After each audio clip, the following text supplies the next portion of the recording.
अच्छा, क्या सख्त कानून बनाने से जो आपका ऑब्जेक्टिव है किसी सरकार का वो मीट आउट हो जाता है?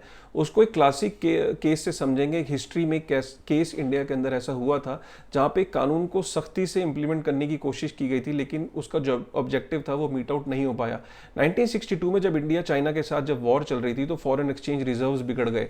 तो मोरारजी देसाई उस समय के जो फाइनेंस मिनिस्टर थे, उन्होंने ये रियलाइज किया कि अगर हम किसी तरीके से फॉरेन एक्सचेंज रिजर्व्स को हमें अगर इंप्रूव करना है तो हमें गोल्ड का जो इंपोर्ट हो रहा है, जिसकी वजह से हमारा फॉरेन एक्सचेंज काफी जा रहा है, उसको अगर हम कंट्रोल कर लें, गोल्ड के इंपोर्ट्स को बंद कर दें, तो हमारा काफी डिपेंडेंस खत्म हो जाएगी। हमारा फॉरेन एक्सचेंज रिजर्व जो है वो उसका बैलेंस बिगड़ेगा नहीं। तो बट उसके लिए इंपॉर्टेंट ये था कि ग्राउंड लेवल पे जो कंजम्पशन हो रही है गोल्ड की, उसे उसे कम किया जाए, उसे बंद किया जाए।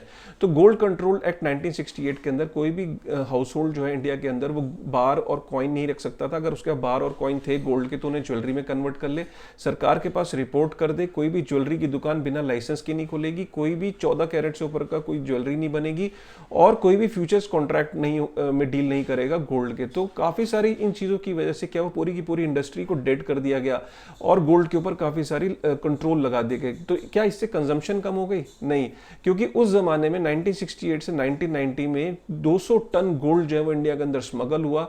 काफी सारी मार्केट कैश में चली गई, काफी सारे हवाला के केसेस और करप्शन के केसेस उस दौर में बढ़ गए और गोल्ड कंजम्पशन कम नहीं हुआ।